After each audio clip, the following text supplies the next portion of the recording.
Bonjour, bienvenue aujourd'hui 1er juin pour le lancement de R2S for Mobility. R2S for Mobility qui vient dans la continuité du cadre de référence R2S porté par la SBA, association cofondée il y a 9 ans pour accompagner tous les acteurs du bâtiment et de la ville autour de la transition environnementale et numérique.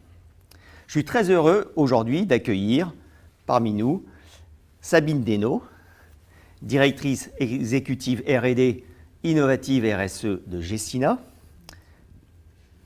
Hélène Massia-Gouin, Schneider Electric, vice-présidente stratégie et business développement. Bonjour. Claude Ricot, Jimelec, expert mobilité électrique et pilote de ce fameux cadre de référence. Fabrice Bonifay, Bouygues SA, et directeur du développement durable. Clément Molison, association Aver, délégué général adjoint. Daniel Quenard, directeur énergie et environnement au CSTB. Et enfin, mais il va nous rejoindre, François Desgardins, Nexity, secrétaire général B2B. Alors, pour commencer, je veux faire un petit retour au passé. 120 ans, il y a 120 ans, ville de New York, ville emblématique du XXe siècle, passait au véhicule thermique. Eh bien, ça a duré que 10 ans. 10 ans, il y a 120 ans, pour passer de la calèche au véhicule thermique, comme vous le voyez sur cette photo. Ce passage a été notamment initié pour des raisons sanitaires. Mais ce qu'on peut voir, c'est que très rapidement, la calèche a totalement disparu de l'espace urbain de la ville de New York, qui, du fait de l'électrification dans les fins des années 1800, plus le passage au véhicule thermique, est devenue effectivement la ville emblématique du XXe siècle. Aujourd'hui, on peut s'interroger sur le délai que va prendre la mutation qu'on vit aujourd'hui sur justement le passage du véhicule thermique à la mobilité électrique. Alors même que des enjeux forts, enjeux sanitaires, enjeux économiques, enjeux environnementaux poussent à aller vers une mobilité décarbonée, beaucoup plus neutre et durable. Qu'il y a des pressions aussi, des pressions fiscales, des pressions environnementales, pression fiscale notamment sur les entreprises, avec la TVS, la TVSR, qui permet à des entreprises, effectivement, qui favorise effectivement le passage vers la mobilité électrique et qui vraisemblablement va faire en sorte que dans les 5 années qui viennent, un grand nombre d'entreprises vont passer à la mobilité électrique.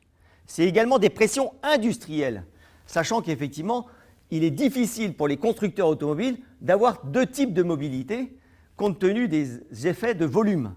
Et que de nombreux constructeurs automobiles ont pris la décision d'arrêter progressivement la production de véhicules thermiques pour passer à des véhicules hybrides et électriques. On voit bien qu'en fait, tout ça s'accélère. Mais la question, effectivement, aujourd'hui, est-ce qu'on est prêt à recevoir, à accueillir ces véhicules électriques?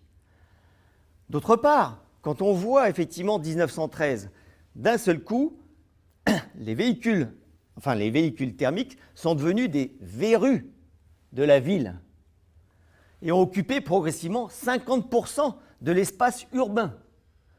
Alors que le véhicule électrique, lui, s'invite dans le bâtiment.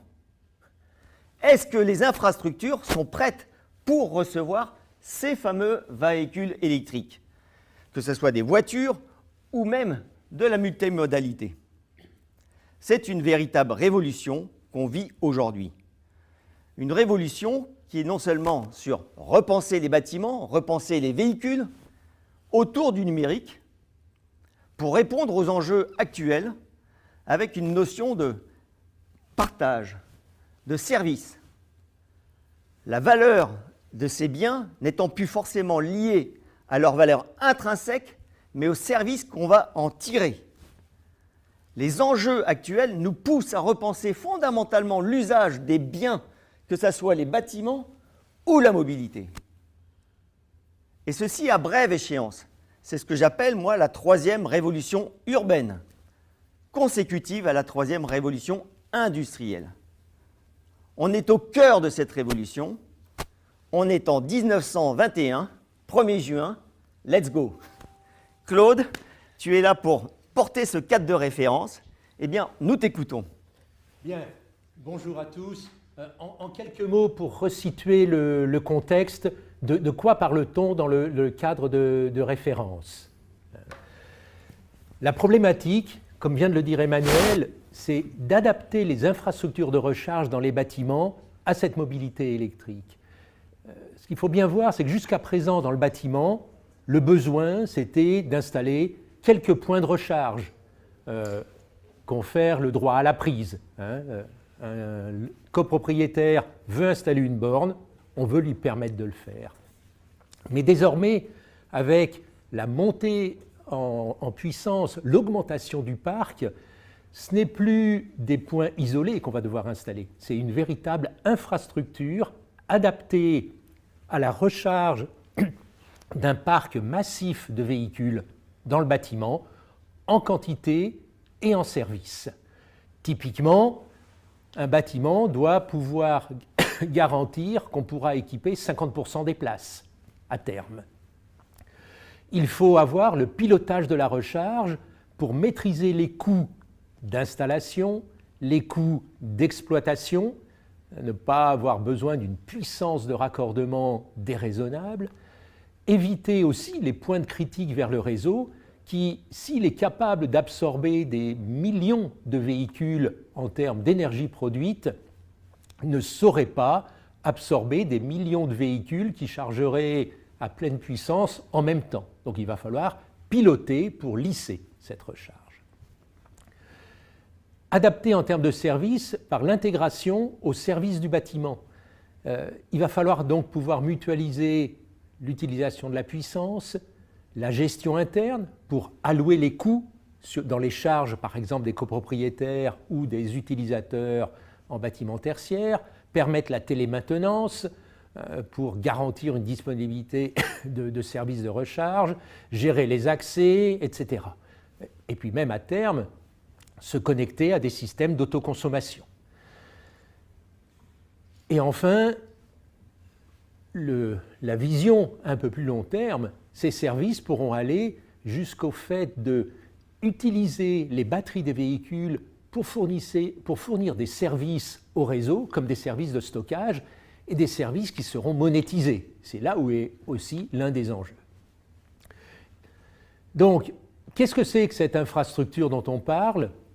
Sur le petit schéma, vous pouvez voir ce qu'est une infrastructure mutualisée, avec un point de livraison qui va alimenter un certain nombre de bornes via des tableaux électriques, un TGBT, des tableaux divisionnaires qui portent tous les équipements de protection, de sous-comptage, etc.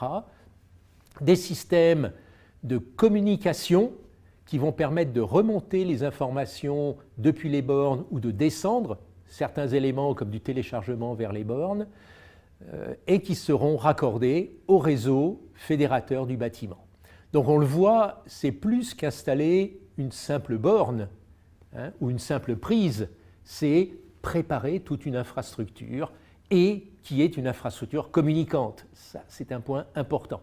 50 bornes dans un bâtiment qui serait isolé, de fait, ça ne marchera pas. On pourra revenir peut-être pendant le débat sur ce point-là. Enfin, déployer ces infrastructures de façon optimisée, c'est aussi le faire de façon progressive. On ne va pas mettre toutes les bornes au départ. On va le faire en montée en puissance. Et donc, il faut que l'infrastructure qui est mise en place anticipe ce besoin en assurant cette capacité de croissance, en assurant un optimum économique, qui d'ailleurs pourrait être accompagné, je pense qu'on le verra tout à l'heure, par des aides pour ce déploiement, et aussi être ouvert aux évolutions technologiques. On parle aujourd'hui 2021, la technologie est à un certain niveau, c'est un domaine où ça avance très vite. Et on voit déjà apparaître des nouvelles fonctionnalités, comme la communication entre le véhicule et la borne, avec des normes vraiment numériques et non plus parlées en morse, entre guillemets. Et demain, qu'est-ce que seront les points de charge? Comment vont-ils évoluer? Personne ne sait vraiment le dire. Donc, le cadre de référence, il est neutre de ce point de vue-là, d'un point de vue technologique. Les bornes que vous voyez dessinées pourront être demain des wallbox à 7 kg, des wallbox à 11 kg, des bornes de recharge rapide en DC. Le cadre de référence est ouvert. C'est un cadre de référence qui s'applique aux bâtiments résidentiels, aux bâtiments tertiaires, avec quelques différences entre les deux, parce que les règles d'usage ne sont pas les mêmes, et qui s'applique aux bâtiments neufs et surtout aux bâtiments existants. Et donc, pour permettre cette démarche progressive d'installation de cette infrastructure, nous avons défini ce qu'on appelle le Smart EV Scoring, qui est le fait d'attribuer au bâtiment un niveau, un peu pensé au Nutri-Score, D, C, B, A. Au A, vous êtes le meilleur bâtiment possible d'un point de vue électromobilité. En termes de... donc, au niveau A, vous avez une capacité de service énergétique au bâtiment. Pardon, j'aurais dû démarrer par le niveau D, ce serait plus simple. Au niveau le plus bas, vous avez un prééquipement qui vont au-delà des exigences purement réglementaires, qui s'appliquent au neuf et à l'existant, et, point particulier, qui ne s'appliquent pas uniquement aux véhicules électriques, mais aussi à la mobilité des deux roues. C'est un point qu'on a intégré fortement dans notre cadre de référence. Comment faire que le local à vélo, pour faire simple, permette la recharge de cette mobilité douce. Au niveau C, l'infrastructure est installée, électrique, communication. Au niveau B, le pilotage actif de l'énergie est en place, les contrats sont en place, on est totalement intégré au réseau fédérateur et au niveau A, on a une capacité de service énergétique. Et donc, ce cadre de référence se décline par un certain nombre d'exigences qui sont classées en 5 sous-thèmes: prééquipement et dimensionnement, équipement initial, qu'est-ce qu'on demande selon les niveaux comme installation de points de recharge déjà disponibles dans le bâtiment, les fonctionnalités qui sont directement les services que l'infrastructure va apporter, l'interopérabilité et l'évolution pour garantir que je garde toujours le libre choix de choisir la borne que je vais installer. Ce n'est pas l'infrastructure mutualisée qui doit imposer un certain type de borne. Et enfin, qualité et conformité, parce que ça va devenir un service essentiel, la recharge. La qualité et la conformité, c'est aussi une question de sécurité. Ce n'est pas comme des téléphones portables, on ne manipule pas du 5 volts, on manipule des tensions fortes, des équipements qui sont, s'ils sont mal gérés ou pas conformes, pourraient même être dangereux. Donc, il y a une problématique de sécurité et de qualité qui est prise en compte dans le cadre de référence. Voilà donc ce qu'est le Smart EV Scoring et qui est le cadre de référence que porte la SBA pour la mobilité. Merci beaucoup, Claude. On voit qu'effectivement, ce cadre de référence tombe à point. Et aujourd'hui, comme je vous l'ai dit en introduction, la SBA a pour vocation d'accompagner tous les acteurs du bâtiment et de la ville dans cette transition énergétique combinée à la transition numérique et d'apporter justement un cadre de confiance, un cadre de référence qui permette à tous les acteurs de se référer à un document, un référentiel, d'avoir une méthodologie pour effectivement à la fois numériser les bâtiments et opérer cette transition énergétique et environnementale. Et la mobilité va être un élément déclencheur dans cette mutation. On le voit bien, et c'est maintenant, et on a à peu près 10 ans qui vont se passer où justement il faut qu'on avance. Et je pense que, on le voit bien, le cadre de référence R2S commence à s'implanter en France, mais pas qu'en France. Il est également implanté dans d'autres pays européens, parce qu'en fait, il n'existe rien au monde Aujourd'hui, il n'existe rien au monde pour justement cadrer, pour accompagner cette mutation. Nous, on a commencé ce travail il y a déjà presque 9 ans. Et aujourd'hui, c'est un travail collaboratif avec tous les acteurs ensemble. Ce qui fait qu'aujourd'hui, on a une richesse à proposer. Et c'est l'objectif. Et je suis très heureux de discuter de cela avec vous. Alors, Fabrice, tu es à l'origine aussi de cette convergence avec effectivement notre ami Daniel Quénard sur cette convergence bâtiment-mobilité. On voit bien tout à l'heure, je l'ai dit, la véhicule s'invite dans le bâtiment et il sort entre guillemets de la rue. Maintenant, comment vous voyez cette mutation? Comment les acteurs du bâtiment que tu es vont opérer à la fois en termes de construction mais aussi de service? Parce qu'on a bien vu qu'il y a une notion de service qui est importante.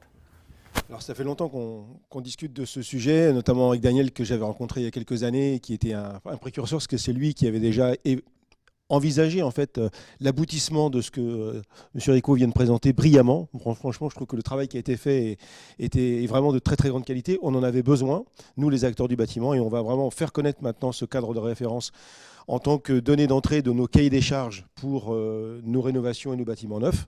Et ça, on va le faire dès maintenant, à l'échelle de l'ensemble du groupe Bouygues pour l'ensemble de nos projets. Alors pourquoi on en a besoin? C'est très simple. La mobilité décarbonée, l'électromobilité intégrée bâtie, c'est le sens de l'histoire. Tu l'as dit. Alors bien sûr, à condition que le mix énergétique du pays dans lequel on va opérer soit adapté, parce que bon, en France c'est particulièrement adapté, c'est beaucoup moins vrai dans beaucoup d'autres pays. Mais comme tu l'as dit aussi tout à l'heure, on va aller aussi de plus en plus vers de l'autoconsommation et les bâtiments vont devenir producteurs de leur propre flux physique.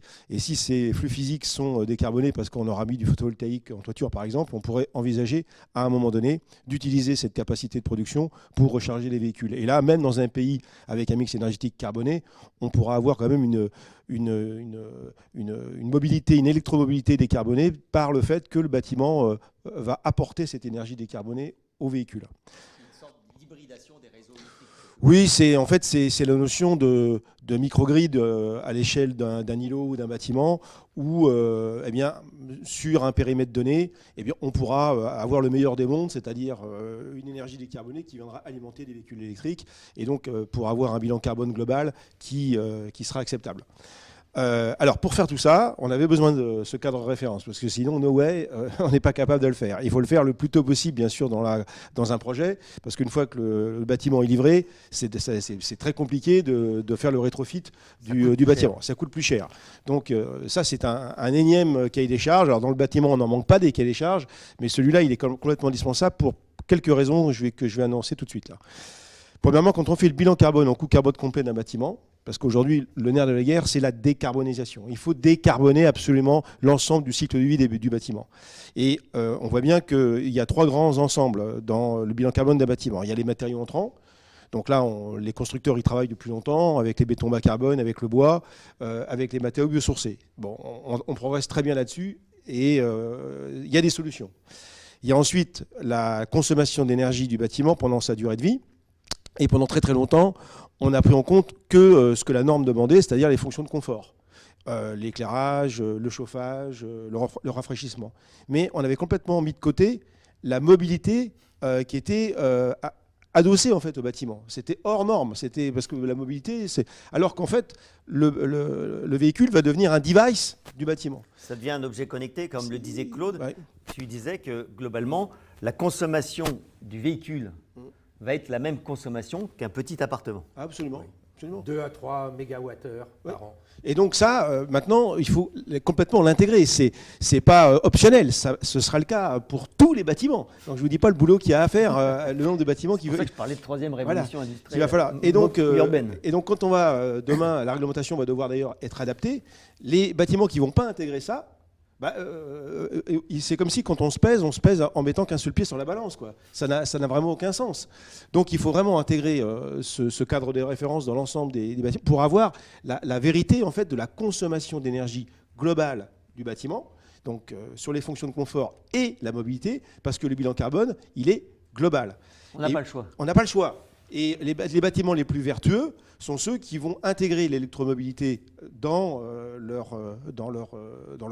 cahier des charges de leur bâtiment, parce que ceux qui ne le feront pas, eh bien, ils ne pourront pas se revendiquer bâtiment bas carbone.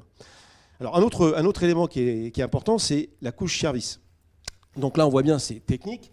Et M. Rico l'a dit, hein, il y a des erreurs qu'il ne faut pas commettre, mais je pense qu'il faut qu'on aille encore un peu plus loin. C'est la notion de quand on aura plusieurs bâtiments avec des parkings qui vont être équipés, que ce soit des parkings privés, de copropriété, que ce soit des parkings d'entreprise.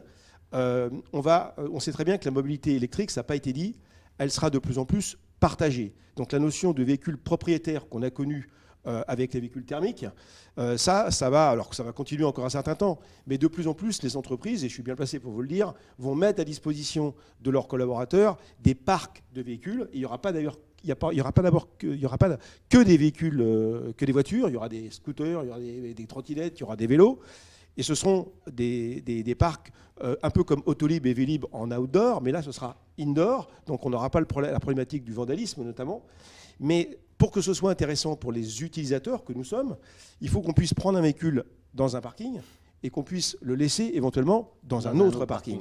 Parce que c'est ça qui sera intéressant. Et donc, je pense que de plus en plus, on aura dans les parkings des hubs avec des véhicules qui seront potentiellement partagés par différentes typologies d'utilisateurs.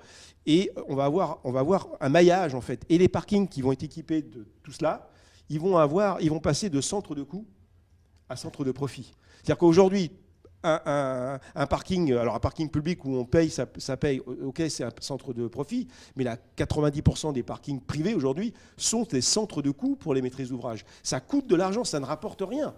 Et donc demain, avec ce système de mobilité partagée et d'électromobilité partagée électrique, eh bien, ces parkings privés qui ne rapportent rien vont devenir des centres de profit. Et là, ça change tout à l'équation aussi économique du bâtiment. D'autant plus qu'il y a le service énergétique dont a parlé Claude, avec véhicule 2X. Absolument. Donc il y aura deux sources de recettes, mais tu m'enlèves les mots de la bouche. Pardon. Il y a la recette liée à la location, bien sûr, et la recette liée à la flexibilité énergétique, parce que comme l'a dit M. Rico, le fait que les batteries vont devenir la possibilité d'apporter l'énergie au bâtiment, parce qu'on va être en véhicule to home ou en véhicule to grid, et ça c'est un service qui va pouvoir se monétiser. Donc les véhicules vont participer à l'équilibre de la courbe de charge dans un quartier ou sur un îlot, et donc ça se monétise, ça a été dit. Et puis aussi, le fait d'avoir ces batteries dans les bâtiments, ça va permettre aussi à un moment donné aux bâtiments de consommer l'énergie stockée dans ces batteries lorsque dans certains pays, parce que la France n'est pas le monde, vous savez qu'il y a de la tarification temps réel de l'énergie dans certains pays, eh bien, à certains moments de la journée, je parle sous contrôle de Schneider, à certains moments de la journée, lorsque le coût de l'énergie sera, je ne sais pas moi, 70 ou 80 centimes le kilowattheure, ça sera peut-être intéressant, s'il reste de l'énergie dans les batteries des voitures du parking, eh bien, d'aller pomper cette énergie-là parce que ça coûtera moins cher. Et donc, ça permettra de faire baisser, non pas la consommation, mais de faire baisser la facture énergétique.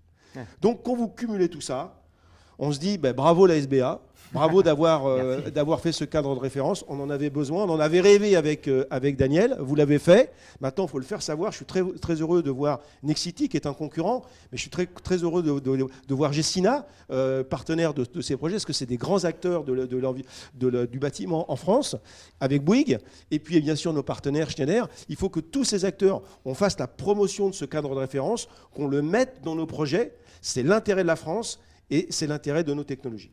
Merci.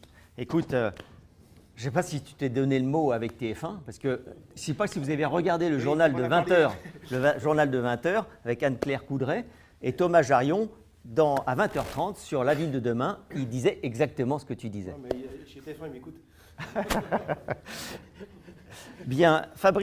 Daniel, est-ce que tu veux ajouter un petit mot là, par rapport à ce qu'on vient de dire, notamment sur la vision du CSTB et comment le CSTB accompagne cette mutation? Je ne sais pas si c'est la vision du CSTB, mais c'est une vision assez générale qui est partagée dans le secteur du bâtiment. Ce qu'il faut voir déjà, c'est qu'il y a un certain nombre de directives européennes qui prévoient, dans la directive sur le bâtiment performant, il y a déjà quelques articles qui invitent le bâtiment à jouer un rôle dans la décarbonation, comme l'a dit Fabrice, de la société, en particulier dans les transports. Alors, tu as dit le bâtiment, la mobilité s'invite dans le bâtiment, ou c'est une charge, on a toujours des côtés assez négatifs. Bon, jusqu'à présent, la mobilité, elle s'impose finalement dans le bâtiment, parce qu'une maison individuelle, il y a un garage. Alors le garage, c'est souvent un lieu de stockage.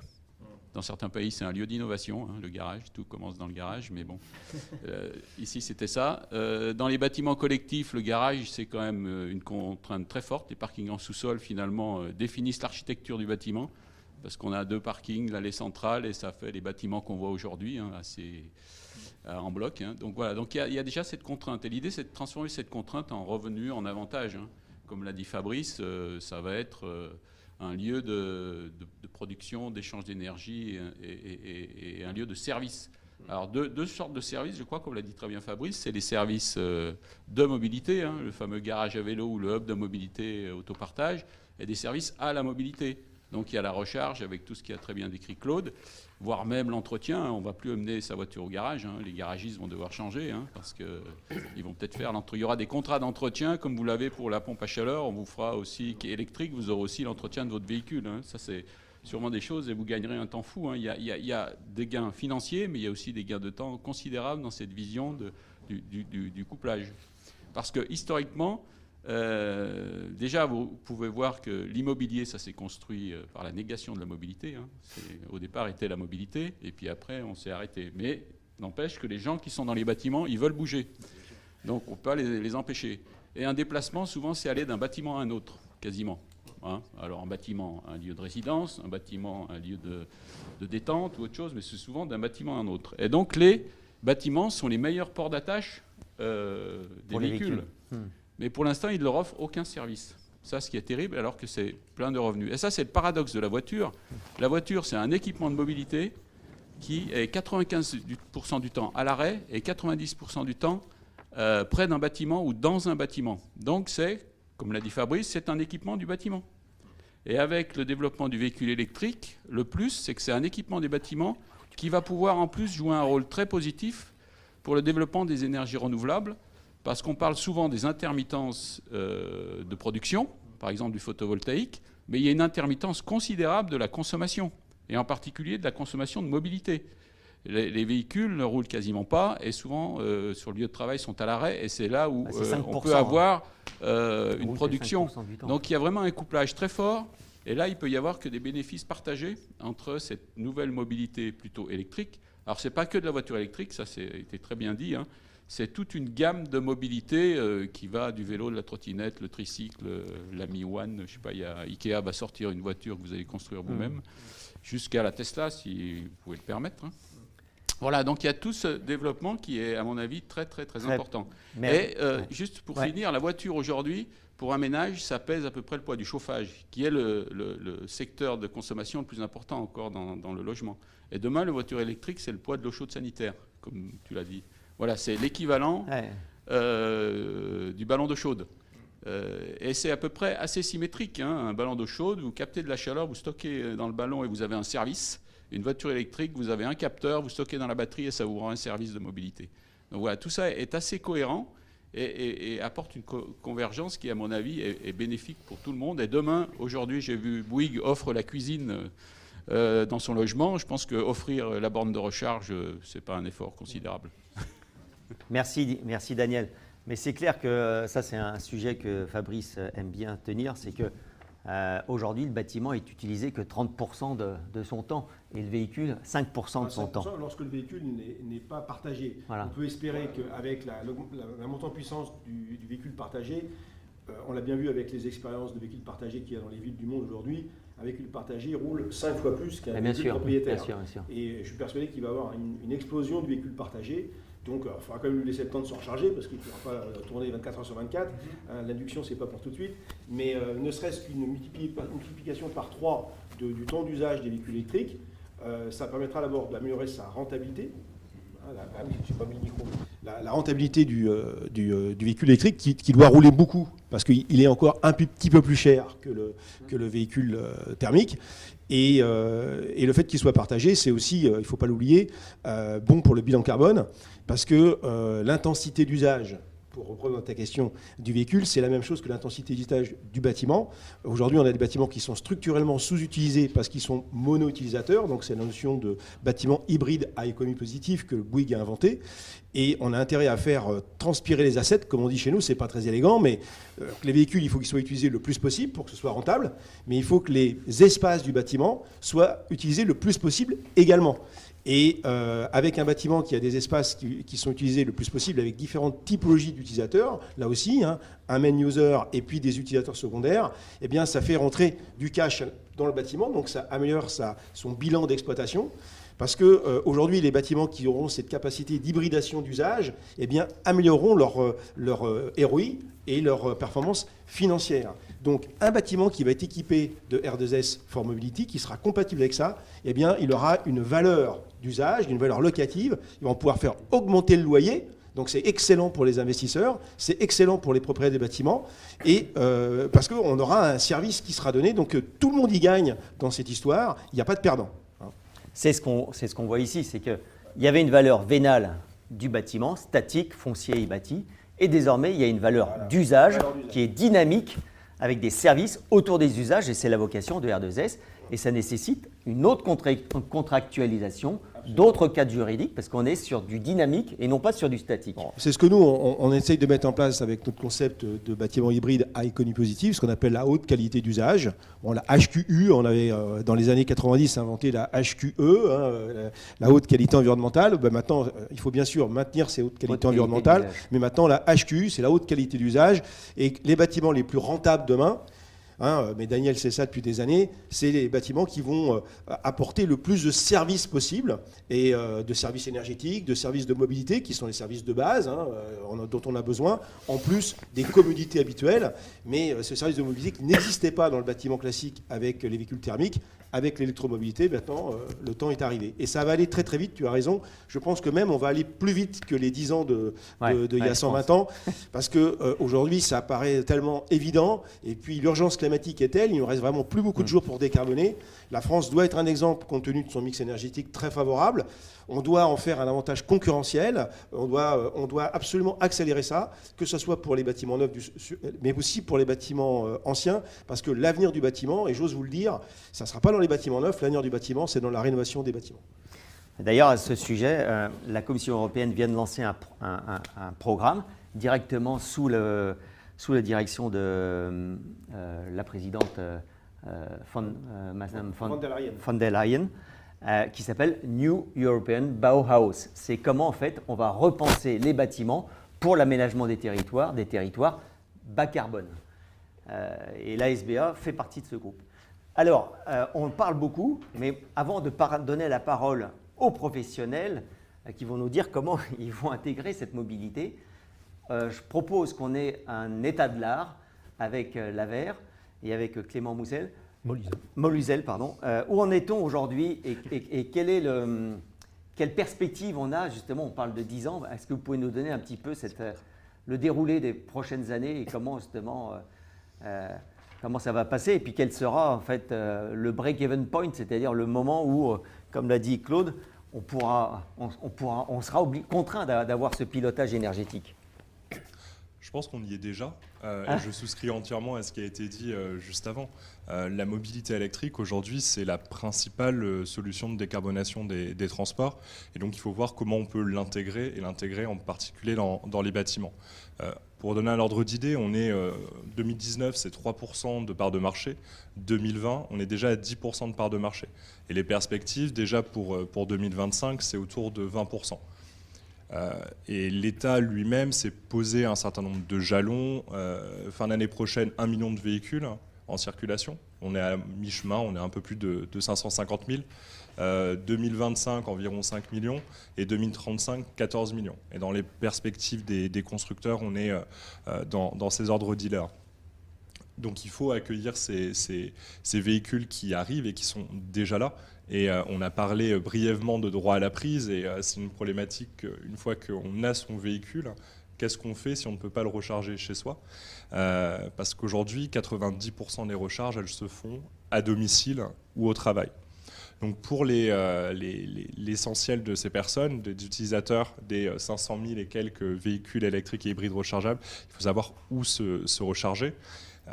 Et cette question va se poser de plus en plus. On parle beaucoup de recharge publique parce que voilà, c'est la recharge que l'on voit le plus souvent si on n'a pas un parking chez soi ou si on n'a pas de borne dans son parking. On voit des bornes dans la rue, mais cette recharge, elle va concerner essentiellement de la recharge en itinérance pour faire de la longue distance, de l'appoint pour récupérer quelques kilomètres, et pour les personnes qui n'ont pas de place de stationnement et qui auront besoin de se recharger dans l'espace public. Pour les autres, c'est au domicile, au travail, donc dans les bâtiments. Et aujourd'hui, c'est 90%, je crois. 90%, tout à fait. Et donc, c'est essentiel de savoir où est-ce que ces personnes vont pouvoir se recharger. Aujourd'hui, si vous n'avez pas la possibilité de vous recharger chez vous ou au travail, il y a peu de chances que vous passiez à l'électrique. Et les personnes qui, en copropriété, ont du mal à faire valoir leur droit à la prise, peuvent renoncer à cet achat. Donc l'objectif, l'idéal, c'est que, à minima dans les bâtiments neufs, mais surtout dans l'existant qu'on rénove, on intègre cette recharge-là. Et ça sera d'autant plus vrai, on a aussi parlé de mobilité partagée, c'est vrai pour la mobilité individuelle, c'est vrai pour la mobilité partagée, et de plus en plus, on voit aussi des acteurs qui s'invitent dans les parkings, même des parkings résidentiels, pour aussi offrir ce type de mobilité partagée aux habitants. Et donc cette recharge-là, elle pourra servir à la fois à titre individuel pour des particuliers et également au reste du bâtiment, qu'il soit résidentiel ou non résidentiel. Et donc c'est un vrai enjeu. Et j'ai entendu dire que sur ces 90% de recharge dans les bâtiments, il n'y en aurait que 5% qui seraient partagés, c'est-à-dire que le reste est privatif. C'est vrai qu'aujourd'hui, il y a assez peu de recharge partagée dans les bâtiments, parce que derrière, ça demande aussi de mettre en place, alors soit un service de véhicules partagés, soit d'avoir une borne qui puisse être utilisée par différents véhicules, et donc se pose aussi la question de à quel moment elle est utilisée. Et c'est vrai que, surtout dans les bâtiments résidentiels, le modèle de base, c'est je rentre chez moi, je me branche, je fais ma vie, et le lendemain matin, je débranche et je repars. Donc si on a le voisin qui doit faire la même chose, ça peut poser quelques difficultés. Donc c'est pour ça, je pense que ça a un petit peu plus de retard par rapport à la mobilité et à la recharge individuelle. Et aussi, même si on parle beaucoup de recharge partagée et de mobilité partagée, aujourd'hui, l'essentiel des véhicules sont quand même individuels. On voit qu'il y a un changement dans l'ensemble de la population, en particulier dans les jeunes générations, mais ça reste un changement qui va prendre encore un petit peu de temps. Un peu de temps, et quelque part, j'espère que R2S va permettre cette mutation, parce qu'en fait, il faut le numérique pour parler de partage. Et je crois qu'on va en parler, justement. Alors, aujourd'hui, sinon, moi je m'adresse à vous, notamment Sabine. Le réseau est-il en capacité d'accueillir une telle transition au niveau national ou au niveau local? Et en fait, le déploiement de bornes de recharge dans les bâtiments va-t-il contraindre les acteurs du bâtiment que vous êtes à repenser leur modèle énergétique, notamment dans le contexte de réduction de leur empreinte carbone? Je sais que chez Gecina, vous êtes très attaché à l'empreinte carbone. Donc, quelle est votre position par rapport à ça, et quelle place pour le numérique dans cette évolution? Alors, beaucoup de questions. D'abord, ce que je souhaite dire, c'est que je trouve qu'on vit pour ça une époque assez formidable où les révolutions se succèdent un peu les unes après les autres. Alors, c'est vrai. Plusieurs ont été évoquées et nous, je pense qu'on est plus particulièrement touchés effectivement par, d'une part, la révolution technologique et qui vient accompagner la performance aussi environnementale, etc. Et puis la révolution des usages.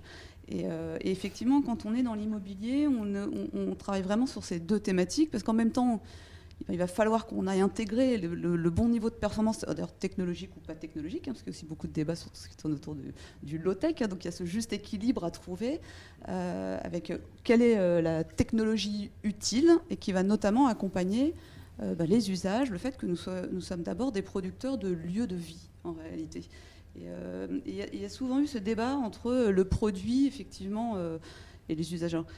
En préparant, enfin en réfléchissant à cette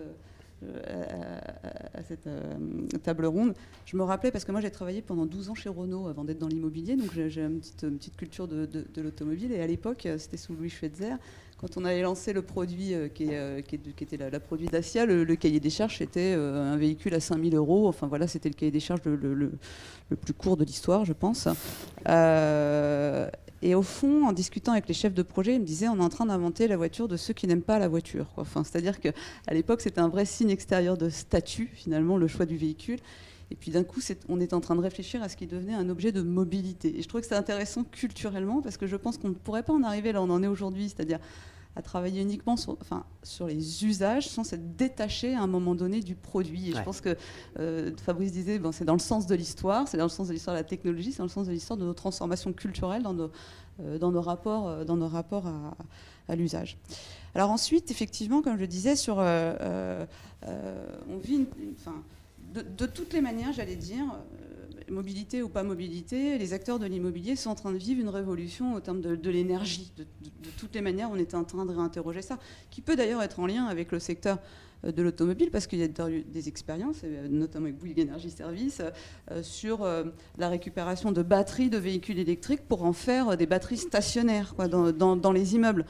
Donc on a déjà cette logique de lien très fort entre les acteurs, je trouve, de l'automobile et les acteurs de l'immobilier. Dire comment on lit tout ça. Et effectivement, nous, on a vocation, en tout cas dans l'immobilier, comme je le disais, de toutes les manières, à réduire notre empreinte carbone. Donc ça passe par la production, par du stockage. Et puis, j'allais dire, cette brique nouvelle et qui est formidable, c'est-à-dire, en plus, je vais pouvoir lier la technologie et lier de l'usage à travers finalement, moi, ce que j'appelle un peu de l'innovation en circuit court, avec ces micro-grids qui va donner lieu probablement, et vous l'avez évoqué, et là il y a des vraies opportunités à de la alors je sais pas, c'est de la microéconomie, de la micro-rémunération, oui, enfin on rentre dans tous ces... On va beaucoup être plus local. Exactement. Et donc je trouve qu'à ce titre-là, c'est vraiment très intéressant. J'ai vu des expériences dans certains pays où effectivement les acteurs étaient rémunérés soit parce qu'ils laissaient leur véhicule en astreinte, même si on ne consommait pas de l'énergie finalement de leur batterie. Je me mets à la disposition mon véhicule en astreinte et je peux avoir une micro-rémunération pour ça. Et si en plus je suis venu aider à écréter sur le réseau, j'ai une deuxième rémunération. Donc ça va générer, et Fabrice le disait très bien tout à l'heure, des nouvelles sources de revenus, alors qui ne sont peut-être pas énormes, mais la somme de toutes ces sources font qu'à la fin, ça devient significatif. Nous reprenons le cours de notre discussion sur comment effectivement les acteurs du bâtiment pensent déployer ces bandes de recharge dans les bâtiments, notamment avec des impératifs de réduction de l'empreinte carbone.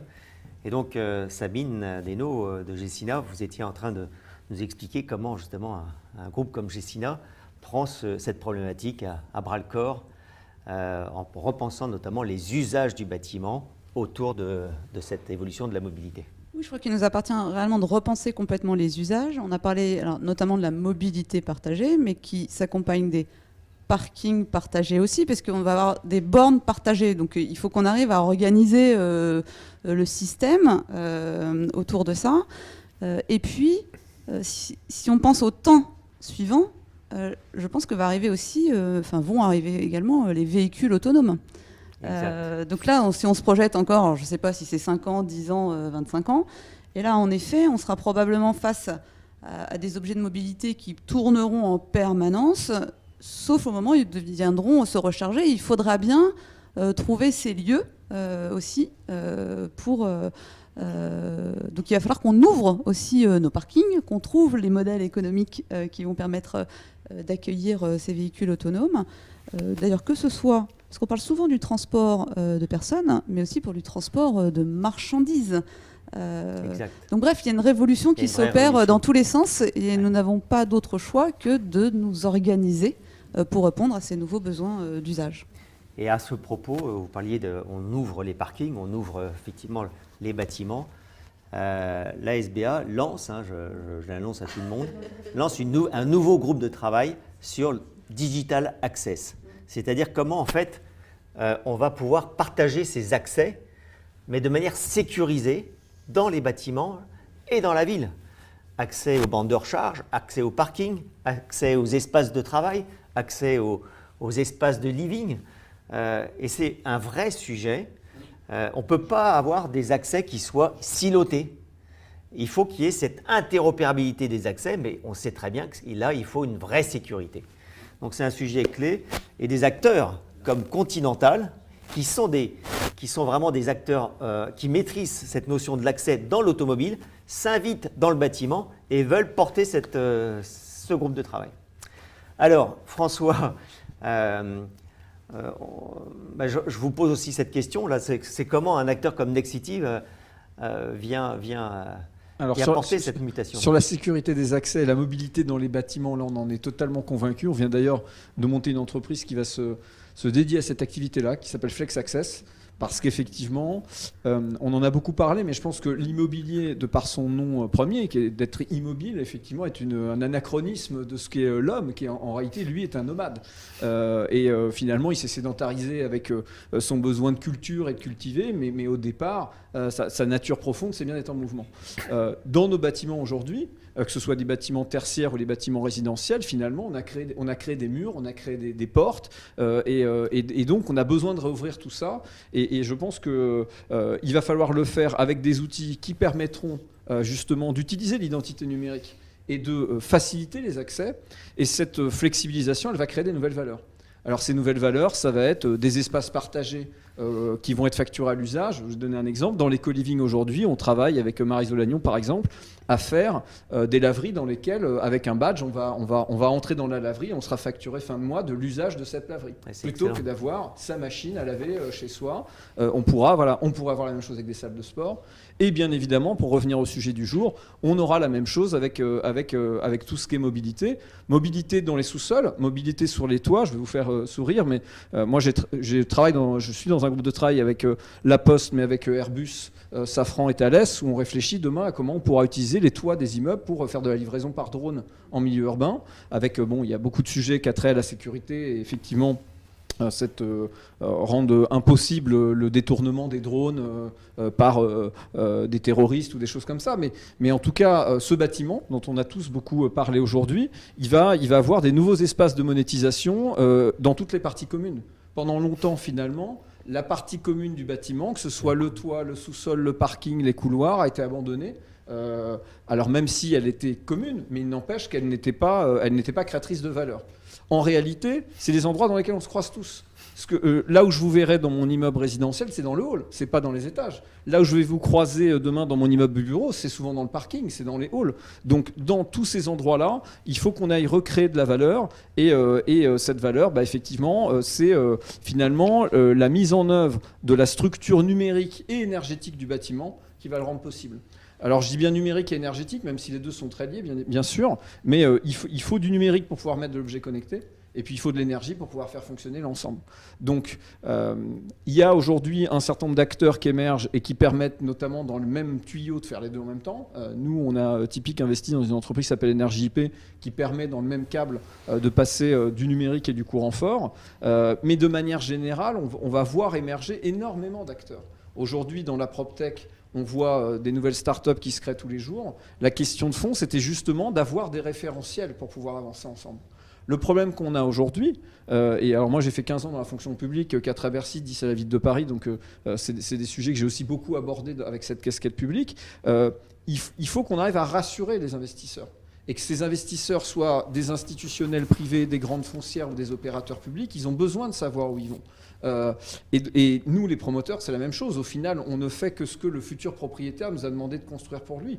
Alors on est prescripteur, on doit le conseiller, mais on avait besoin de cadre. Et donc, je profite de ma présence pour remercier la SBA, parce que ce qu'elle fait depuis maintenant plusieurs années, c'est bien ça. C'est finalement aider les acteurs à définir des cadres de référence pour que finalement, vous savez, on est tous averses au risque. On n'aime pas le risque en réalité.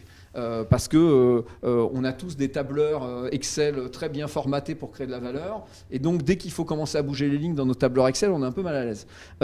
Et donc cette économie-là, elle a besoin de cadres pour lui permettre de se réaliser et pour dérisquer finalement ce qu'on va aller mettre dedans. Donc le travail qui a été fait pendant plusieurs années, qui vise justement à redéfinir à peu près clairement ce qu'il faut dans un bâtiment, et donc investir durablement. On a parlé de décarbonation, bien évidemment. Pour nous, un des sujets de fond, c'est de construire du neuf qui dure, pas du neuf qui devienne obsolète, parce que justement, il n'a pas été pensé pour l'usage, et qu'au bout de quelques semaines, mois, on soit obligé de désinstaller toute une partie des équipements qu'on a installés dans les bâtiments. Ouais. Donc ce référentiel, sur la partie mobilité, il va nous y aider. On est très content de le voir arriver. Il va falloir tous, autant qu'on est autour de cette table, qu'on soit des évangélistes, donc qu'on prenne notre bâton de pèlerin et qu'on aille dans les séminaires, dans les forums, et surtout avec les pouvoirs publics, j'insiste. Chez Nexity, vous savez, on est le plus gros promoteur français, on travaille partout en France. Aujourd'hui, le premier acteur avec lequel on travaille, c'est le maire. Et le maire, il a besoin qu'on lui explique comment ce qu'on va construire dans le bâtiment va s'intégrer dans une infrastructure globale. Je suis maire, je me suis déjà posé des questions sur le partage du vélo, sur le partage de la voirie, sur la voiture électrique. Nous, quand on arrive à construire un actif, on est guidé par le plan local d'urbanisme. Et ce plan local d'urbanisme, il nous dit des choses de ce qu'on attend dans les parkings, et ainsi de suite.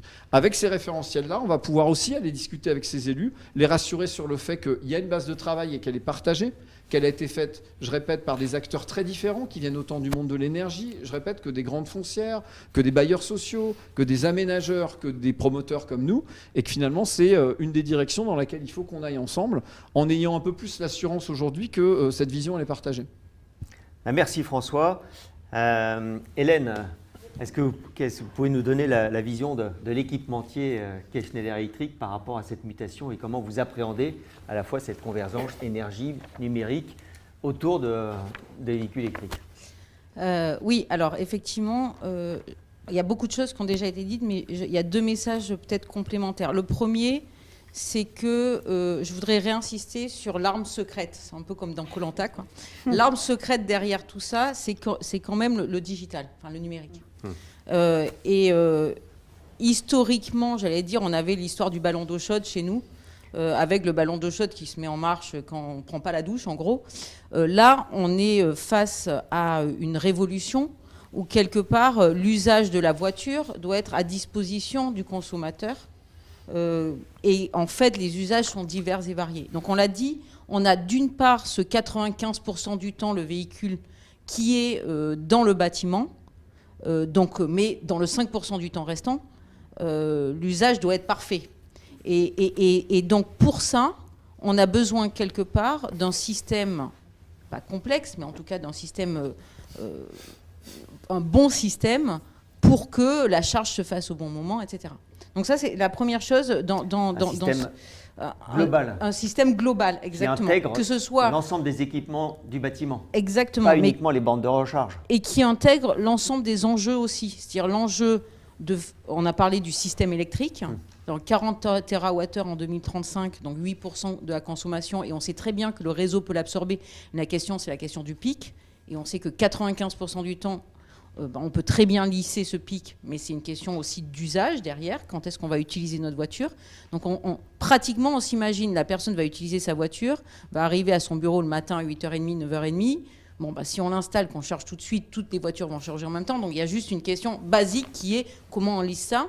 Quand on est dans une vision de mobilité partagée, on a la question, et nous, on a déjà mis ça en place, et j'en parlerai 2 minutes, mais où est-ce qu'on va? Où est-ce qu'on utilise? Quand est-ce qu'on recharge? Si on a des panneaux solaires sur le toit, quand est-ce qu'on optimise en fonction du soleil, etc. Et tout ça, ce mode bout en bout, on va dire, l'arme secrète, c'est bien le digital derrière. Donc ça, c'est la première chose qu'il faut avoir en tête. Et c'est pas une question d'innovation quelque part, parce que ça existe déjà. Mais je pense que c'est une question fondamentale pour que l'usager, enfin le consommateur, se retrouve quelque part pas stressé par le passage dans un véhicule électrique. Et je pense que là-dessus, on a le référentiel et un bon moyen pour dire, voilà, à partir de ce référentiel, on sait que quelque part, ça sera fluent, on va dire, anglais. La deuxième chose, c'est je voudrais juste donner un tout petit peu de perspective sur... donc, juste pour finir, une chose sur la flexibilité réseau électrique et dire un point qui est finalement ce qu'on apprend, c'est que le sujet, c'est l'adéquation offre-demande de cette électricité pour qu'elle soit bas carbone, parce qu'à la fin du fin, c'est une question aussi de CO2. Hein. Et donc, finalement, on a un sujet de recharge rapide d'un côté, mais qui n'est pas tellement dans le bâtiment. Et puis, une question qui est comment est-ce qu'on pilote cette recharge optimalement. Et ça, à terme, je voudrais juste donner une petite vision et l'exemple du bâtiment qu'on a, nous, à Grenoble Intensity, puisque c'est un peu un bâtiment test qu'on a mis en service il y a un an. On a 12 véhicules partagés. On a 28 bornes de recharge, on a des panneaux solaires sur le toit, on a tous les référentiels, dont R2S, etc. Et donc l'idée à terme, c'est bien qu'on charge le véhicule au moment où il y a du soleil, qu'on décharge potentiellement, et on a parlé légèrement en V2X, en V2 Building, au moment où il y en a besoin, qu'on gère la mobilité partagée d'un site à un autre en fonction d'une réservation, donc d'un collaborateur, qui va dire, moi j'ai besoin de la voiture à 14h, donc en fait on dit à 13h il y a du soleil, on va charger la voiture, etc. Et donc tout ça s'intègre parfaitement pour à la fin quoi ? Pour à la fin avoir un système qui est non consommateur de CO2. Quoi. Voilà, donc ça c'est un peu la vision. Alors bien sûr, nous, Schneider, quelque part, côté industriel, la question c'est la question de cette intégration dans le bâtiment est très importante parce qu'on est présent, à la fois très présent dans les bâtiments, à la fois très présent dans la borne de recharge et puis dans le digital autour de tout ça. Donc forcément, nous... Vous êtes au cœur de ces... On est au cœur de ça et on insiste sur le fait que le plus important, c'est de débloquer, et on le voit tous dans nos électrifications de nos flottes de véhicules pour nous-mêmes, hein, on va dire même un collaborateur Schneider électrique, va se dire, ouïe, aïe, aïe, est-ce que je vais pouvoir utiliser ma voiture comme je le veux ? Est-ce que le matin, je vais pouvoir mettre ma voiture à la borne de recharge ? Est-ce que, voilà. Et donc, en fait, c'est ça notre enjeu, à mon avis, majeur. C'est pas tellement est-ce qu'on pourra acheter une voiture électrique, parce qu'on sait qu'il y aura... les constructeurs font ce qu'ils veulent. C'est que le consommateur soit clair sur le fait que ça ne sera pas un problème avec ma borne de recharge. Et puis, le dernier point, c'est que pourquoi est-ce qu'il pense que ça sera un problème, je pense ? C'est parce qu'en fait, dans sa tête, aujourd'hui, on va à la pompe à essence recharger. Et donc, on sait qu'il y a toujours de l'essence. Donc, voilà. Donc on est programmé comme ça. Et donc là, le programme change un petit peu. On arrive au bureau, ou on arrive chez soi, on charge sa voiture, 95% du temps. Et donc, voilà, c'est cette transformation-là des usages qui est très importante. Mais encore une fois, l'arme secrète, moi si j'ai eu un message, c'est l'arme secrète de Koh-Lanta, c'est le digital derrière. Bon, ben merci Hélène. Donc c'est vrai qu'aujourd'hui, on se rend compte qu'il y a urgence. Clément nous l'a bien clairement signifié. Et c'est 2 à 3 ans hein, à peu près, hein, Claude. Donc, et on voit bien qu'en fait, sans numérique, on n'y arrivera pas. D'où effectivement moi, ce qu'on dit à la SBA depuis 5 ans, il est urgent de déployer cette infrastructure numérique tout de suite dans tous les bâtiments. Pas un bâtiment, tous les bâtiments et la ville. C'est comme il y a 120 ans, on a déployé le réseau électrique. Eh bien aujourd'hui, c'est le même urgence. Et c'est le réseau électrique à l'échelle de la France, c'était 40 ans. New York, c'était 10 ans. Mais aujourd'hui, effectivement, ce réseau, cette infrastructure numérique, c'est juste urgent. D'où effectivement R2S qui est là pour accompagner les acteurs.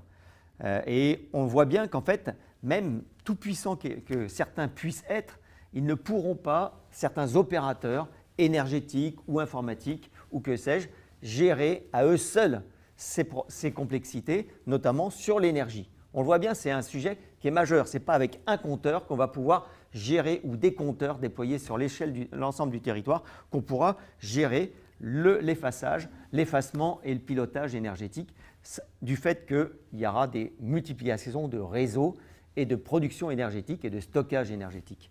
Alors maintenant, on voit bien que c'est urgent, mais à vous tous, quel plan pour déployer ce cadre de référence au plus vite dans tous les bâtiments et répondre aux enjeux court terme, tant sur le plan numérique qu'énergétique ? Quel contexte législatif et normatif également ? Alors peut-être Clément, Je vous laisse commencer, puis après je vous laisse répondre parce que c'est comment maintenant on y va.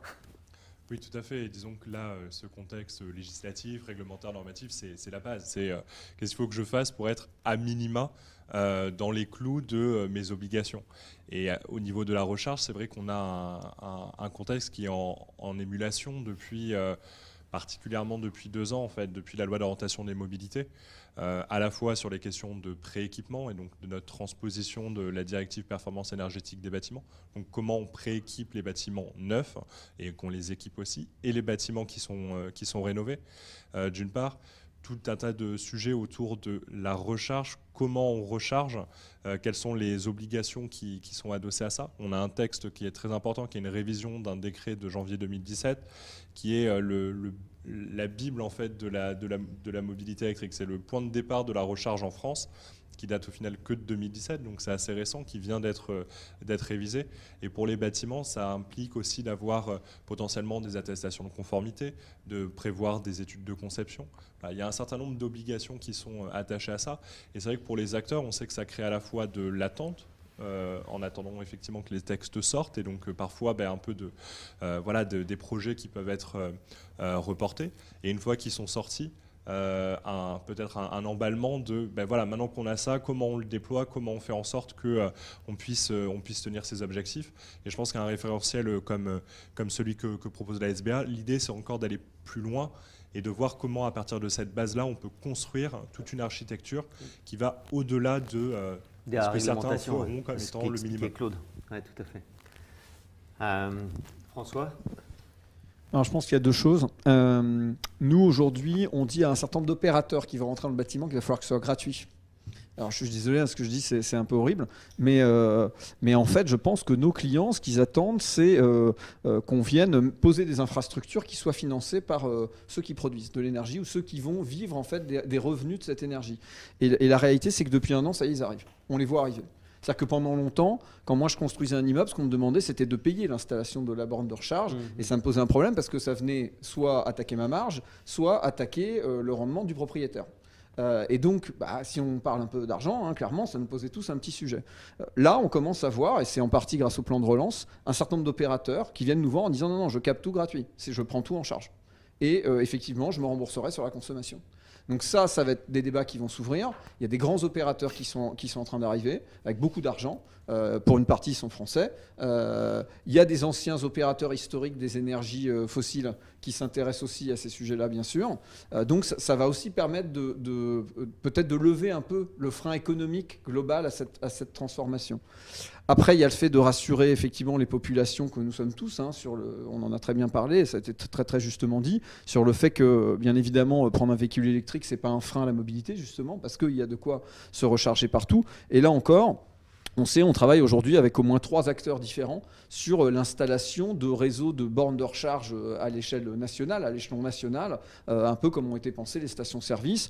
On a, nous, un opérateur de retail park qui s'appelle Accessit. On voit bien qu'il est aussi très courtisé en ce moment par des gens qui lui proposent de venir installer des équivalents de stations de recharge électrique directement parce qu'on sait qu'il y a un des usages qui est beaucoup utilisé pour la recharge, c'est quand je vais faire mes courses, j'en profite pour charger mon véhicule. Donc ça, c'est clairement en train d'être déployé. Et puis, le dernier sujet pour moi qui est très important, c'est le fait que les opérateurs qui viennent soient en plateforme ouverte. C'est-à-dire que pendant très longtemps, on a vu des acteurs arriver en disant « je vais monter tout un système, mais il n'y a que moi qui saura ce qui s'y passe, la data sera enfermée dans un coin ». Et ça, clairement, dans la mentalité française de manière générale, c'était très fortement refusé par les acteurs, et encore plus, on va dire, dans tous les débats qu'on peut avoir en ce moment vis-à-vis des grands opérateurs anglo-saxons qu'on connaît tous. Donc, il faut qu'on ait des systèmes ouverts, et il faut qu'on rassure les propriétaires sur le fait qu'ils pourront changer de fournisseur. Aujourd'hui, il faut que les systèmes soient très ouverts et qu'à un moment, si je ne suis pas content de l'opérateur, que ce soit l'opérateur de service ou le producteur d'énergie, je puisse en changer. Et là encore, je pense que c'est en train d'arriver parce que tous les grands français, notamment, qui pendant longtemps ont pensé en fait que la data était l'or noir et que donc ils voulaient l'enfermer, sincèrement, je trouve qu'ils font tous énormément d'efforts pour revoir le logiciel et revenir maintenant dans cette logique qu'il va falloir que la data elle soit partagée, qu'on puisse changer de fournisseur, d'opérateur. Et moi, j'ai quand même le sentiment que c'est global. Enfin, et la SBA, une fois encore, il participe de cette évangélisation-là. Pardon, excusez-moi. Mais ouais, vas-y, Claude. Oui, le point réglementaire, il est très important parce que c'est lui qui a été le déclencheur. Mais je pense que ce qu'on apporte avec ce référentiel, c'est maintenant de passer cette étape-là, de dire la problématique n'est pas juste de se conformer à une réglementation, c'est de se mettre dans une logique économique. L'image que je voulais prendre, dans un bâtiment, est-ce qu'aujourd'hui on oserait proposer un bâtiment où il n'y a pas l'eau courante à tous les étages? Je pense que c'est un peu pareil, et c'est ce changement-là qu'il faut réussir à mettre dans la tête. Un bâtiment où il n'y a pas la possibilité de se recharger à chaque place de stationnement, c'est comme si on n'avait pas l'eau courante. C'est un bâtiment qui sera soit invendable, soit inlouable. Et donc, je pense que pour promouvoir le cadre de référence, il faut l'utiliser, et je pense qu'Hélène a montré que ça pourrait se faire, Fabrice également. Il faut l'utiliser, et deux, surtout, il faut qu'on fasse bien passer ce message que ce n'est pas une question de contrainte, c'est une question d'opportunité pour ceux qui construisent, possèdent, louent un bâtiment. Entretiennent. C'est ça qui va donner de la valeur au bâtiment, l'eau courante à tous les étages. Bravo. Moi, j'ai envie de dire deux choses. Une sur l'échelle, en fait, parce que je pense que la différence par rapport à plein d'autres sujets, c'est qu'on ne reste pas que dans le bâtiment. Et François l'a évoqué, Hélène l'a évoqué, le rôle de la collectivité locale. Tu disais la clé, je sais plus comment tu l'as dit, le succès, tient aussi le secret, tient au digital. Je pense que le secret, il va aussi tenir à la mobilisation des acteurs et à une transformation qui est d'ordre culturel dans la façon dont on aborde ces sujets-là. Moi, j'avais eu l'occasion dans une vie antérieure de travailler avec des collectivités locales qui faisaient leur cadastre solaire. Pour aller dans le sens de ce que tu disais, leur cadastre solaire, qui du coup imagine quels sont les bâtiments qui vont être plus producteurs d'énergie, à quel moment, à quelle heure, etc. Et donc on organise aussi le système de la charge en fonction de tout ça. Et donc à un moment donné, on voit bien, tout le monde l'a dit, l'approche elle est globale. Et il faut qu'on a... Et donc après, il y a plein d'acteurs techniques, technologiques, etc., qui vont accompagner. Mais pour moi, ça, c'est des outils. Mais la finalité, finalement, c'est d'avoir une nouvelle création de valeur sociétale, parce qu'on se rend bien compte que tout ça, finalement, on l'a tous dit, ça va permettre d'émettre moins de CO2, mais ça va aussi, par la mobilité partagée ou les parkings partagés, etc., enfin, désengorger un peu les villes. Le fait que ce soit moins polluant, c'est aussi un facteur. Enfin, voilà. Donc globalement, ça participe à quelque chose qui est encore plus grand et positif. Et là, on est en train de se dire, oui, donc à l'échelle de l'immeuble, on a un rôle à jouer dans cette histoire un peu plus grande. Et c'est là où le référentiel il est clé, parce que personne ne savait comment s'organiser pour aller jouer ce rôle-là. Donc maintenant, on dit, voilà, vous avez un guide. Alors soit vous voulez le faire un peu, moyennement, passionnément, à la folie, voilà, enfin, vous avez différents... Mais allez-y, quoi. Allez-y, parce que la société se transforme. Bon. Donc ça, c'est clé, c'est très important. Après, dans la mise en œuvre opérationnelle, je pense alors nous, chez Gecina, on possède du patrimoine déjà existant, hein, donc on gère ce patrimoine-là. Donc quand on fait des rénovations lourdes, très bien, on peut appliquer dans nos cahiers des charges, etc. Bon. Quand on est, j'allais dire, dans l'exploitation plus classique, alors, pour du bureau, je pense que ça peut s'organiser dans les discussions avec nos locataires utilisateurs. Quand on est dans du résidentiel, malgré tout, la chose se complique un peu, parce que c'est un peu pour moi l'histoire de l'œuf et de la poule. C'est est-ce que le client résidentiel ne va peut-être pas acheter un véhicule électrique parce qu'il n'a pas de borne de recharge, mais nous on a fait des essais d'installer des bornes de recharge, mais comme il n'avait pas de véhicule électrique, il n'était pas utilisé. Donc à un moment donné, c'est comment on organise l'histoire pour réussir à accélérer ce mouvement-là et pas juste attendre que quelqu'un nous téléphone en disant j'ai l'intention de m'acheter un véhicule, est-ce que vous pouvez m'installer une borne? Donc il y a quelque chose à organiser. Disons que les travaux en milieu occupé sont toujours compliqués pour les propriétaires. Ils sont compliqués. C'est plus délicat, il faut que ça réponde à un besoin à un moment donné, et avec ce sujet, de toute manière, il va falloir les partager, les bornes. Enfin, On ne peut pas faire autrement. Bon, donc c'est-à-dire qu'il faut repenser le modèle. Repenser le modèle, ça veut dire aussi repenser des modèles de contractualisation. Est-ce que je loue un parking ou est-ce que je loue autre chose? Voilà, le modèle économique qui est associé avec ça. Et aujourd'hui, ça aussi, pour moi, ça fait partie des éléments clés. Parce que j'allais dire c'est les irritants, j'aime pas trop ce mot-là, mais en réalité, bon, c'est ce qui fait que si on arrive à mettre un peu d'huile là-dessus et voilà, à rendre les choses plus fluides, on facilitera ce déploiement. C'est pour ça que je pense que la promotion du cadre de référence auprès des syndics, Ouais. le cadre de référence et tout l'accompagnement qui est fait, hein, il y a des projets en cours pour faciliter cette question du financement initial, c'est extrêmement important. Il faut qu'on convainque les syndics que maintenant ils ont un chemin balisé, qu'ils peuvent se lancer. Ils ont d'ailleurs quelques obligations à mettre à l'ordre du jour l'étude d'une infrastructure de recharge. Et R2S, ce cadre de référence, doit leur montrer que voilà, le chemin est balisé, ils ne partent pas dans l'inconnu. Et en plus, ils seront accompagnés économiquement pour que ça ne devienne pas une charge qui bloque la décision. Donc je pense qu'il faut vraiment qu'on s'inscrive dans cette logique-là, parce que c'est plusieurs pierres qui sont à leur disposition, et il faut qu'ils soient convaincus que c'est le moment d'y aller. Donc les syndics, à mon avis, sont vraiment un élément clé Mais de on la en connaît réussite. quelques-uns à la SBA. On en connaît. Et clairement, eux, ils ont compris qu'il y avait une vraie révolution, et dont Nexity, bien sûr. Ils ont compris que de toute façon, c'était intégrer le numérique ou die. C'est-à-dire qu'en fait, ils n'ont pas le choix. Parce que leur métier est en train d'évoluer. Donc, ils doivent remonter dans la chaîne de valeur et intégrer ces nouvelles compétences. Et c'est vrai que c'est une vraie révolution culturelle pour eux, avec des nouveaux schémas, des nouveaux modèles économiques. Et je pense que c'est un appel que je peux faire aujourd'hui, c'est qu'ils nous rejoignent encore plus, parce qu'en fait, on est là pour les aider, les accompagner, parce que sans eux, ça sera difficile d'opérer cette mutation. Je suis tout à fait d'accord. Daniel, tu voulais peut-être ajouter quelque chose ? Oui, juste 2 mots, mais beaucoup de choses ont déjà été dites. Quand on construit un bâtiment, si je me souviens bien, il y a les VRD au début, c'est ça, hein, voirie, réseau, le D, je ne sais plus ce que ça veut dire, distribution. Donc la voirie, c'est pour la mobilité, donc il faudra y penser de plus en plus, je pense. Les réseaux, Claude l'a très bien dit, hein, on vous amène l'eau, l'électricité et les eaux usées, je crois, pour l'instant. Donc il y a certainement des nouveaux services à apporter. Et ça, je pense qu'il y a un retour à explorer. Et le deuxième point, c'est quand même, CSTB, c'est plutôt un organisme qui travaille plutôt dans le cadre de la réglementation. Donc il y a déjà la directive européenne dont j'ai parlé tout à l'heure, qui invite à renforcer le rôle du bâtiment pour la décarbonation et la mobilité. Il y a la réglementation, historiquement, c'était que du thermique, hein, il fallait réduire les pertes du panier percé pour le chauffage. On est arrivé aujourd'hui à la réglementation, il y a eu de l'énergie, il y a maintenant de l'environnement. Et là, il y a déjà des groupes de travail qui réfléchissent à l'après R 2020. Et donc, le mot a déjà été utilisé. Il y a des groupes de travail sur énergie, environnement et territoire. Parce que la question de la mobilité est essentielle. Un bâtiment, c'est un lieu, et la mobilité, c'est d'un lieu à un autre lieu. Voilà. Donc, tout ça est incontournable. Et je pense qu'il faut vraiment travailler très dur sur ces thématiques. Alors, il y a la réglementation, comme l'a dit Claude. La réglementation, comme le disait M. Maugard, l'ancien président du CSTB, c'est la ligne de base. Hein. Si vous prenez l'analogie du cyclisme, c'est le gros péto. Hein. Si la réglementation est trop élevée, il n'y a plus assez de coureurs pour faire la course. Donc, il faut quand même garder quelques compétiteurs.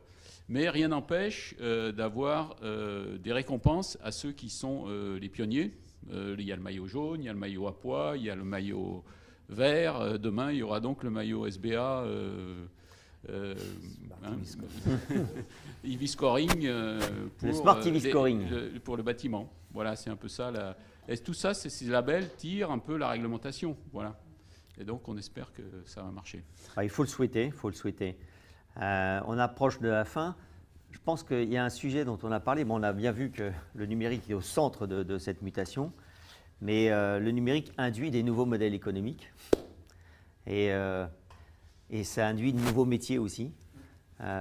Donc peut-être pour conclure, c'est sans dévoiler des secrets de fabrique, mais comment vous tous, vous appréhendez cette mutation, nouveaux modèles économiques, nouveaux positionnements, nouveaux métiers et alors qu'on voit qu'en fait, on est sur des délais assez courts, donc, et on n'a aucunement envie de défaire ce qu'on est en train de faire aujourd'hui. C'est-à-dire que là, si on fait des chantiers, c'est pour que ça soit durable. Il faudrait une réunion dédiée. Mais de manière générale, si vous entendez beaucoup Nexity depuis 3 ou 4 ans parler de plateforme de service, c'est bien qu'on a conscience qu'on a tous été élevés dans un monde propriétaire. On va tous aller dans un monde utilisateur occasionnel. Et donc ça veut dire que concrètement, on l'a vu, ça a commencé avec nos smartphones. Demain, je ne suis plus propriétaire de ma voiture. En réalité, j'utilise beaucoup de mètres carrés pour évoluer, dont je ne suis pas forcément le propriétaire, etc. etc. Et donc, il va falloir que se mettent en place des grosses plateformes de facturation à l'usage, ce qui n'est pas forcément toujours le cas aujourd'hui. Donc nous, clairement, on est en train d'en construire un certain nombre. Dans le bureau, c'est peut-être là où c'est le plus visible aujourd'hui. Vous voyez arriver les coworkers. C'est pour ça que nous, on est présents. Alors aujourd'hui, on est chez Startway, nous, on est chez Morning, on a Anticafé, on a un certain nombre d'opérateurs en région. Mais ce sont des gens qui vont permettre finalement cette consommation à l'usage de mètres carrés à tout un tas d'acteurs. Il n'empêche qu'il y a bien des gens qui resteront propriétaires des actifs, mais nous, on sera un acteur entre ces gens-là qui vont flexibiliser justement le bail 369. Ça, c'est ce qu'on fait dans le monde du bureau. Demain, dans le résidentiel, on va voir arriver la même chose. Vous avez déjà un certain nombre de co-livers qui sont en train, ce qu'on appelle des co-livers qui sont en train d'arriver, mais vous avez aussi des résidences étudiantes, des résidences seniors, et puis il y a des seniors grand âge, et puis des seniors... Enfin voilà, donc il y a tout un tas d'opérateurs intermédiaires qui sont en train d'arriver, qui se positionnent. À quelques petits sujets comptables concernant la norme IFRS 16, qui est bon, mais qui mériterait un débat, qui sont un certain nombre de freins qu'on rencontre. Mais voilà, il n'empêche qu'on a un certain nombre d'opérateurs qui vont arriver pour faire de la monétisation à l'usage dans les actifs, et on peut penser que sur le monde de la mobilité, on vivra exactement la même chose. Je pense que les plus précurseurs, c'est l'hôtellerie. L'hôtellerie, depuis très longtemps, occupe des actifs avec une facturation totale à l'usage de ce qui s'y passe. C'est quelque chose qui va sans doute s'étendre.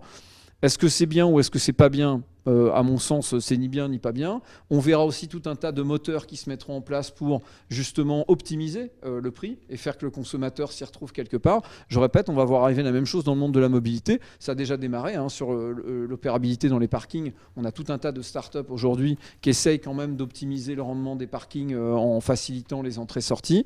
Je pense ce qui est effectivement un peu plus compliqué dans le bâtiment, c'est les accès. C'est vrai que c'est les accès. C'est comment sécuriser l'accès du bâtiment pour permettre cette flexibilité-là. C'est pour ça que je trouve très bien que la SBA lance un groupe de travail sur ce sujet, qui est sans doute le dernier point bloquant, parce que j'ai quand même toujours un peu d'appréhension à laisser rentrer un inconnu chez moi. Et donc il faut résoudre ce... Et avoir une certaine notion de traçabilité. Mais dans le numérique, et mes amis de Schneider, ils en parleraient mieux que moi, tout est prêt. En fait, tout existe déjà, plus ou moins. Les solutions, elles sont là. Donc c'est vrai que maintenant, c'est à nous tous, collectivement, d'y aller.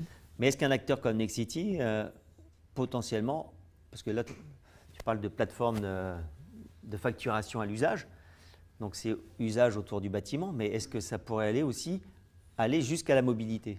Bien sûr. C'est-à-dire... Voilà, alors nous, on n'est pas un acteur de la mobilité en tant que tel, mais bon, clairement, c'est des sujets qu'on regarde, sinon je ne serais pas là. Non, mais et après, on a quand même des grands acteurs. Donc la RATP, bien évidemment, s'y intéresse. Par exemple, pour nous, ce qui va être intéressant, c'est plutôt l'interopérabilité entre les deux mondes. Est-ce que demain, j'ai une carte qui me permet, en sortant du métro, d'aller chercher une trottinette, de rentrer dans un immeuble qui a été construit par Nexity et qui est propriété de Gessina, et puis ensuite d'aller en face dans un immeuble qui a été fait par Bouygues et qui est propriété de Swiss Life, et ainsi de suite. Donc c'est le numérique. Et il n'y a que le numérique, c'est ce qu'on disait, qui va permettre ça. Par contre, il y a une chose dont on est, je crois, tous maintenant convaincus, c'est que le numérique le permet. Donc c'est possible. C'est possible. Juste rajouter un mot, et bien sûr, je suis complètement alignée sur la question de filière et de formation. En fait, on sait que la technologie existe. La question de vitesse de déploiement, à mon avis, elle réside dans deux choses. La première, c'est qu'il faut que toute la filière soit formée. Et c'est une question de personnes, toutes les filières soient formées.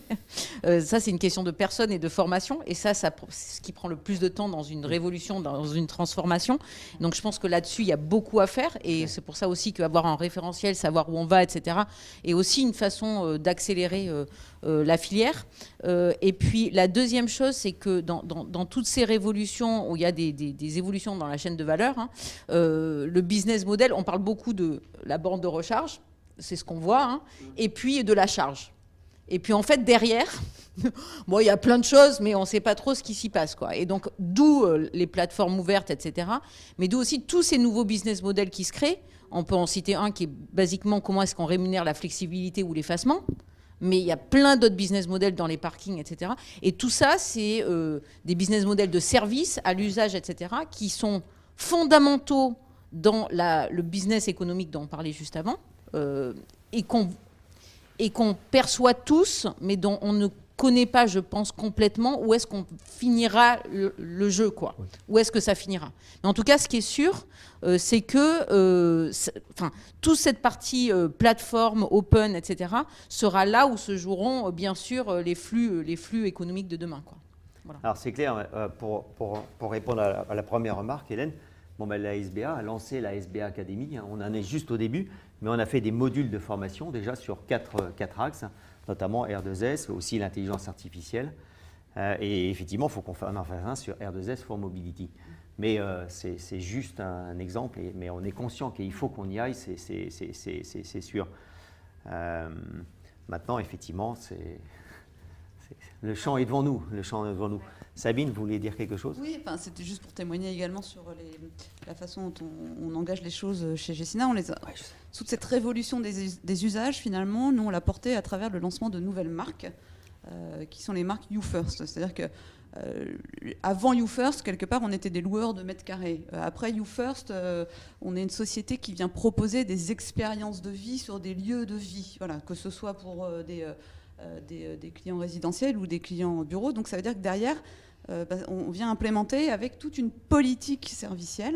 Et une fois de plus, qui est pas uniquement à l'échelle de l'immeuble ou de l'utilisateur de l'immeuble, mais bien à l'échelle d'un réseau, parce qu'on a aussi cette spécificité d'avoir des actifs qui sont globalement parisiens ou qui vont un peu sur la petite couronne, et donc avec une véritable proximité géographique, ce qui permet d'avoir des logiques de réseau quant aux services, notamment de partage de parking, mais ça peut être des partages d'auditorium, ça peut être des partages de bureaux, ça peut être des choses assez diverses et variées. Donc naturellement, le sujet de la mobilité, que ce soit à travers le stationnement ou à travers la mobilité en tant que telle, et donc demain les sujets d'énergie associés à l'immeuble, est totalement présent. Ouais. Et alors, pour structurer la demande, ouais. Nous, on a participé au montage d'un site qui s'appelle Bien Ici avec la FNAIM et un certain nombre de nos collègues. On va faire la même chose dans le bureau aussi.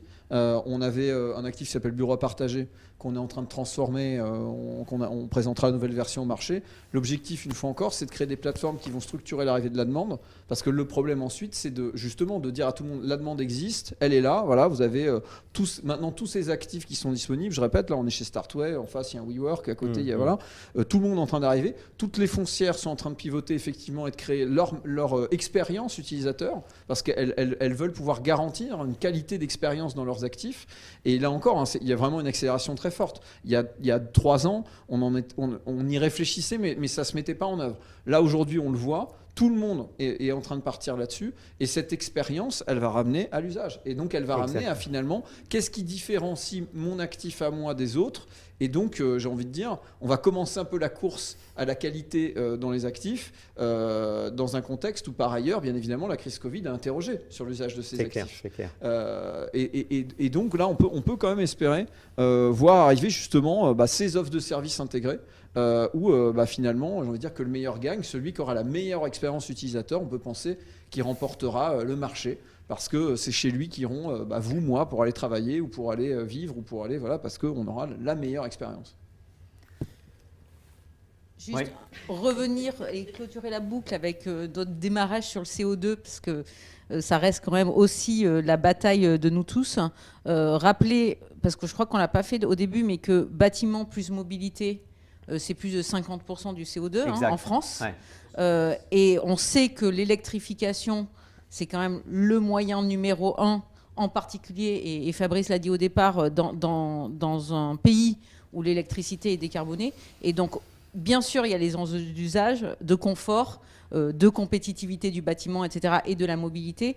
Et on a aussi tout cet enjeu de sustainability. Et donc, encore une fois, savoir faire de la recharge dans le bâtiment, avec le bâtiment, dans un bâtiment électrique, je passe un peu le message Schneider à la fin, ça reste un enjeu fort de sustainability pour nous tous. Voilà. C'est clair qu'aujourd'hui, on a plusieurs défis. Et alors qu'au début du XXe siècle, il n'y avait que le défi sanitaire qui a fait qu'on est allé vers la mobilité thermique, alors qu'aujourd'hui, c'est effectivement c'est un défi sanitaire aussi, hein, pollution de l'air, mais c'est un défi économique.